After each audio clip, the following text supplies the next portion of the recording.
अस्सलाम वालेकुम स्टूडेंट्स, उम्मीद है आप सब खैरियत से होंगे। मेरा नाम है अली और आप देख रहे हैं टेकी फॉर यू। सबसे पहले तो स्टूडेंट आपसे बहुत बहुत माजरत कि मैं काफ़ी ज़्यादा मसरूफ़ था, इसकी वजह से वीडियोस काफ़ी लेट हो गई और काफ़ी ज़्यादा स्टूडेंट्स कमेंट्स कर रहे थे कि सर आप जल्दी वीडियोस बनाएं। मैं थोड़ा सा मसरूफ़ हो गया था, इस वजह से जो है ना मैं वीडियोस नहीं बना सका। तो फाइनली आई एम बैक कि मैं आ चुका हूँ वापस और इंशाल्लाह अब कोशिश होगी कि मैं रेगुलर बेस पे वीडियोस अपलोड करूँ। और काफ़ी ज़्यादा स्टूडेंट्स ये भी कह रहे थे कि सर आप फ्लटर को भी कंटिन्यू करें और फ्लटर पे भी वीडियो डालें। तो मेरा माइंड ये है कि मैं एक दफ़ा पहले डार्ट को क्लियर कर दूं, उसके बाद हम फ्लटर को भी देखेंगे। फ्लटर पे हम मोबाइल एप्लीकेशन बनाएंगे और ये सारा कुछ हम बाद में करेंगे। जब तक हमारा डार्ट ही क्लियर नहीं होगा तो हमें फ्लटर का कहाँ समझ आएगा। तो इसलिए मेरी कोशिश है कि पहले मैं डार्ट को क्लियर कर लूँ, फिर फ्लटर के ऊपर हम काम करें। आज हमारा टॉपिक ऊप्स के बारे में है। मैंने वीडियो शुरू करने से पहले एक ऊप्स का जिक्र किया था कि डार्ट किसकी बेस पे काम करता है। ये ऑब्जेक्ट ओरिएंटेड प्रोग्रामिंग लैंग्वेज है, ऊप्स का मतलब है, ठीक है। तो ये ऊप्स के स्टाइल में काम करता है डार्ट, ठीक है। अब ऊप्स क्या है, काफ़ी ज़्यादा स्टूडेंट्स के माइंड में ये सवाल आ रहा होगा कि ऊप्स क्या है।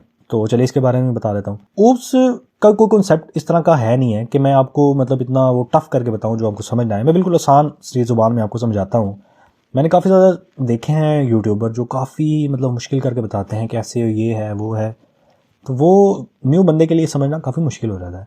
तो मैं बिल्कुल आसान सा करके आपको बताऊंगा। ऊप्स किसी भी प्रोग्राम यानी कोड को लिखने का स्टाइल है, सिर्फ स्टाइल है, मतलब डिज़ाइन है। आप अगर ऊप्स के लिहाज से कोडिंग करोगे तो ऊप्स आपको काफ़ी ज़्यादा फ़ायदे देगा, ठीक है।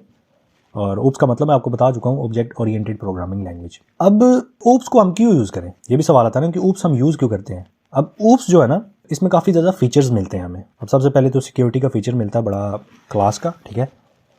हमें कोई भी फाइल या कोई भी प्रोग्राम या यानी किसी भी कोड को पासवर्ड प्रोटेक्ट करना हो तो हम ऊप्स का सहारा देते हैं, ठीक है। इसमें हम मिसाल ले सकते हैं कि जैसे एक बिल्डिंग है, उसके काफ़ी ज़्यादा रूम्स हैं, कमरे हैं, और उन कमरों में जाने की इजाज़त सबको है। अब उस बिल्डिंग का एक ऐसा प्राइवेट एरिया होगा या ऐसा प्राइवेट रूम होगा जहाँ पे किसी को जाने की इजाज़त नहीं होगी। ऐसे ही हमारा कुछ प्रोग्राम ऐसा होता है जहाँ पे जाने की हम किसी को इजाज़त नहीं दे सकते, हमारे अलावा, मतलब एडमिन के अलावा वहाँ पे कोई भी एक्सेस ना कर सके। तो हम ऊप्स के ज़रिए वहाँ पे सिक्योरिटी वगैरह लगा सकते हैं, ठीक है। और ऊप्स के स्टाइल में कोडिंग करने का या प्रोग्राम बनाने का सबसे बड़ा फ़ायदा ये होता है कि ये रीयूजेबल है। कोड जो हमारा हो जाता है ना, वो रीयूजेबल हो जाता है कि हम उसको बार बार मुख्तलिफ जगह पे यूज़ कर सकते हैं जहाँ पे हमें उसकी ज़रूरत होती है, ठीक है। और उससे ज़्यादा बड़ा फ़ायदा ये होता है कि अगर हमने बहुत ज़्यादा बड़ा प्रोग्राम बनाया हुआ है तो हमें अगर उसमें अपडेट लेके आना है तो हम क्या करेंगे, हम ऊप्स का सहारा लेंगे।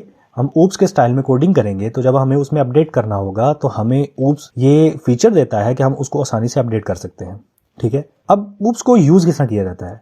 बेसिकली जो ऊप्स है वो क्लासेस और ऑब्जेक्ट्स के बेस पे काम करता है। अब हम देखेंगे कि क्लासेस कैसे बनाई जाती हैं, ऑब्जेक्ट क्या होता है, ये सारा कुछ हम आने वाली वीडियोस में और ज़्यादा डिटेल से देखेंगे। तो चलें स्टार्ट करते हैं हमारा आज का लेक्चर। तो सबसे पहले मैं एक काम करता हूँ, मैं यहाँ पे एक वॉइड मेन फंक्शन बना लेता हूँ ताकि मैं अपने कॉन्सेप्ट यहाँ पे आपको समझा सकूँ।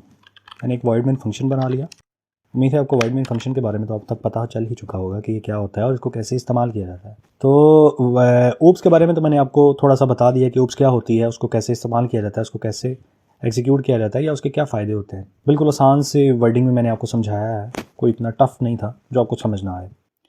तो मैंने एक वर्ड में फंक्शन बनाया। मैं इसके बाद एक काम करता हूँ, मैं एक क्लास बना लेता हूँ, क्योंकि हम क्लास को देख रहे हैं तो हम एक क्लास बना लेते हैं। इसका नाम भी मैं क्लास ही रख लेता हूँ ताकि आपको आसानी से समझ आ सके। मैंने एक क्लास बनाई, इसके अंदर मैं एक काम करता हूँ, मैं एक फंक्शन बना लेता हूँ। ये फंक्शन बना लिया। अब मैं एक काम करता हूँ, मैं इसके अंदर एक प्रिंट कॉल करवा लेता हूँ कि भाई जब भी ये फंक्शन कॉल हो तो मेरा ये प्रिंट कॉल हो जाए, और इसके अंदर मैं लिखूँगा जी टेकी फॉर यू। अब मैंने एक क्लास बना ली और फंक्शन बना लिया, फंक्शन के अंदर मैंने प्रिंट करवा लिया। अब अगर मैं इस क्लास को या फंक्शन को मैं मेन के अंदर कॉल करवाऊंगा, मैं रन करूंगा तो वो रन नहीं होगा। जैसे हम किसी नॉर्मल फंक्शन को कॉल करवाते हैं, मिसाल के तौर मैं आपको करके दिखा भी देता हूँ। ये मैंने फंक्शन बनाया, फंक्शन 1, और मैंने इसको यहाँ पे प्रिंट करवा लिया, फंक्शन 1, और यहाँ पे आ जाएगा जी सेमीकोलन। अब मैं रन करता हूँ।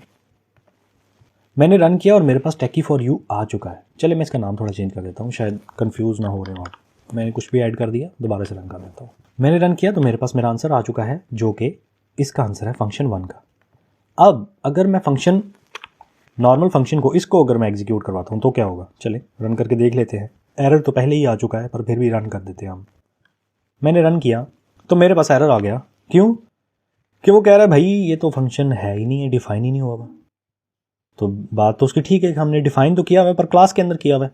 अब क्लास मेन के फंक्शन के अंदर इस तरह आ नहीं सकती, ठीक है। तो हम मेन के फंक्शन के अंदर क्लास को कैसे लेके आएंगे? ऑब्जेक्ट बना के। तो अब हम देखेंगे कि ऑब्जेक्ट कैसे बनाया जाता है। शोर के लिए माजरत, हमारा घर इस तरह का है कि बस 24 घंटे बच्चे इधर उधर ऐसे वैसे, तो ये शोर ख़त्म नहीं हो सकता, तो उसके लिए माजरत। और थोड़ा सा जो है ना आपको बर्दाश्त करना पड़ेगा, कुछ सीखने के लिए कुछ बर्दाश्त करना पड़ता है। तो चलें आप भी कर लें। अच्छा, हमने यहाँ पे कॉल करवाया था फंक्शन को, तो फंक्शन कॉल नहीं हुआ। क्यों नहीं हुआ? क्योंकि हमने क्लास बनाई है, उसका ऑब्जेक्ट तो बनाया ही नहीं है। अब किसी भी क्लास को कॉल करवाने के लिए हमें उसको ऑब्जेक्ट बनाना पड़ता है। यानी चले ऑब्जेक्ट भी आपको मैं आसान सा करके समझा देता हूँ कि ऑब्जेक्ट होता क्या है।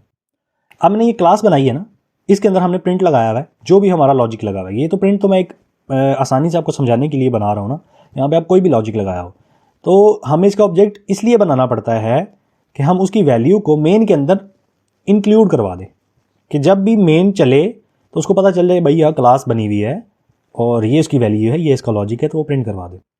अब हमें ऑब्जेक्ट बनाने के लिए क्या करना पड़ता है? मैं यहाँ मेन के अंदर एक वेरिएबल बनाता हूँ obj, शॉर्ट फॉर्म है ऑब्जेक्ट की, ठीक है।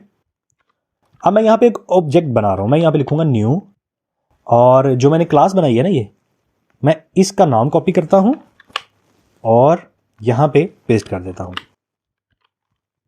यहाँ पे सेमीकोलन। अब क्या होगा? अब जो मेरी क्लास है वो इस मेन के अंदर इंटीग्रेट हो गई है। इट्स मीन कि जो ये मैंने वेरिएबल बनाया ना ओबीजे का, सॉरी ओजे भी लिखा हुआ मैंने, ओबीजे कर देता हूँ, ओबीजे, ठीक है। अब जो ये ओबीजे का मैंने वेरिएबल बनाया है ना, उसके अंदर मेरी क्लास है ना, जो उसकी जितनी भी वैल्यूज़ हैं या उसके जितने भी लॉजिक्स हैं वो मेरे इस वेरिएबल के अंदर आ चुके हैं। अब क्या होगा? अब मैंने प्रिंट करवाना है ना अगर, तो मैं करूँगा ओबीजे डॉट किया। अब मुझे क्या वो बता रहा है? वो बता रहा है भाई फंक्शन आपकी क्लास के अंदर एक बना हुआ है, अगर आपने उसको प्रिंट करवाना है तो बता दो। मैं कहता हूँ हाँ यार मैंने तो फंक्शन ही प्रिंट करवाना है, तो मैंने अपने फंक्शन को प्रिंट करवा लिया, सेमीकोलन लगाया। अब मैं रन करता हूँ इसको, मैंने इसको रन किया और मेरे पास मेरा आंसर आ चुका है जो कि यहाँ पे प्रिंट करवाया हुआ है, ठीक है। अब मेरा ये फंक्शन चल रहा है। अब मैं इसके अंदर कुछ भी अगर प्रिंट करवाता हूँ तो मेरा वो चलता जाएगा, ऑटोमेटिकली चलता जाएगा। तो ऐसे बनाई जाती है क्लास, और ये मैंने उसका बना दिया ऑब्जेक्ट। मैं आपको एक दफ़ा फिर समझा देता हूँ। मैंने एक बनाई क्लास, उसके अंदर मैंने एक बनाया फंक्शन। फंक्शन को तो आपको पता ही होगा फंक्शन कैसे बनाया जाता है। फंक्शन के अंदर मैंने एक प्रिंट लगा लिया। अब इस क्लास की वैल्यू को मैंने मेन के अंदर लेके आना है, मेन के फंक्शन के अंदर। तो मैंने क्या किया? मैंने एक वेरिएबल बनाया, वेरिएबल आप किसी भी नाम का बना सकते हैं, आपको पता होगा। उसके अंदर मैंने अपनी क्लास का नाम मेंशन कर दिया। ये जो न्यू कीवर्ड लिखा हुआ है ना, ये आप लिखते हैं तब भी चलेगा, नहीं लिखते तो तब भी चल जाएगा। चलें मैं रन कर देता हूँ। ये न्यू का जो कॉन्सेप्ट है ये डार्ट के अंदर है और काफ़ी ज़्यादा मैं इसको यूज़ करता हूँ, तो इसलिए जो है ना वो मैंने वहाँ पे टाइप कर दिया था। तो देखें आप, मेरे पास मेरा आंसर आ चुका है। न्यू लिखते हैं तब भी, नहीं लिखते तब भी। अच्छा, क्लास को तो मैंने अपने ऑब्जेक्ट के अंदर यानी कि वेरिएबल के अंदर ले लिया, उसकी वैल्यूज़ ले ली। फिर मैंने क्या किया? मैंने कहा जो भी ऑब्जेक्ट यानी वेरिएबल के अंदर मेरा फंक्शन है उसको कॉल करवा दो। तो क्या हुआ? मैंने रन किया तो मेरे पास मेरा आंसर आ चुका है। तो स्टूडेंट्स, ऐसे बनाई जाती हैं क्लासेस और ऑब्जेक्ट्स। हम इसको मजीद डिटेल से देखेंगे आने वाली वीडियोस में। आज के लिए इतना ही काफ़ी है। तो फाइनली स्टूडेंट्स, ये था हमारा आज का लेक्चर। उम्मीद है आपको इस लेक्चर से कुछ नया सीखने को मिला होगा। हम फिर मिलते हैं एक नए टॉपिक के साथ। तब तक के लिए अपना ख्याल रखिएगा। अल्लाह हाफिज़।